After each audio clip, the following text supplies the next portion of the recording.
Today's topic is Shimush Talmidei Chachamim, which means serving our sages. This is day 10 of the Kinyan Torah project, and I am Gershon. This topic is best explained by the Medrash Shmuel, who comments on, in his classic commentary on Avos, comments that it means get yourself a Rebbe Muvak, a rabbi who is kavua to you, who is someone who you constantly will learn from. Kavua means, I guess the best translation is steady or permanent. Someone who you have throughout your life or throughout your stay in a particular town, as a person you can lean on to learn from his deeds and his actions and what he does from day to day in his life.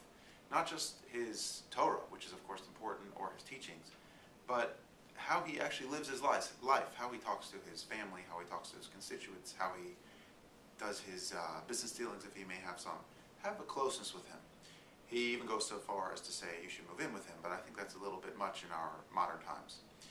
The pasuk in the first book of Nevi'im, the very first pasuk in Sefer Yeshua, says that Yeshua was a Mishoris of Moshe, not a Talmud, but a Mishoris. And the Bir Agra explains that Yeshua is given credit for service to Moshe more than he actually got credit for his learning. As the Gemara in Brachos says, Gedola Shimusha Yoser Me'limuda, which is a very important dictum, which is usually explained as greater service than is actual learning. And what's the point of that? Is that through service you can not only learn someone's Torah, but you can also learn how to live your life.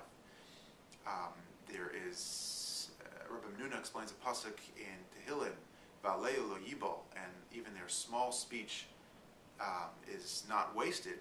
It's that the utterances and the basic conversation of the sages is something you can learn from.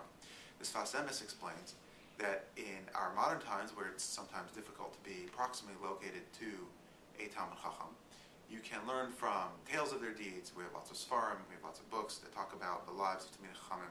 You can also, of course, learn from their Torah and try to discern how they live their lives.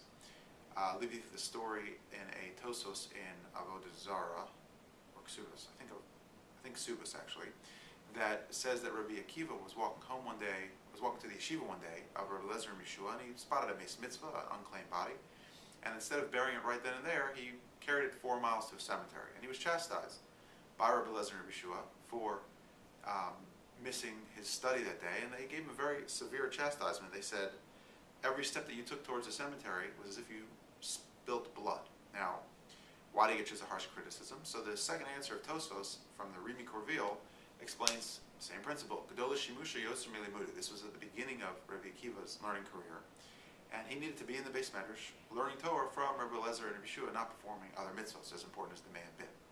So try to find a way that you can have somebody you can attach yourself to, who you respect, and to learn not just from their Torah, but from how they live their life.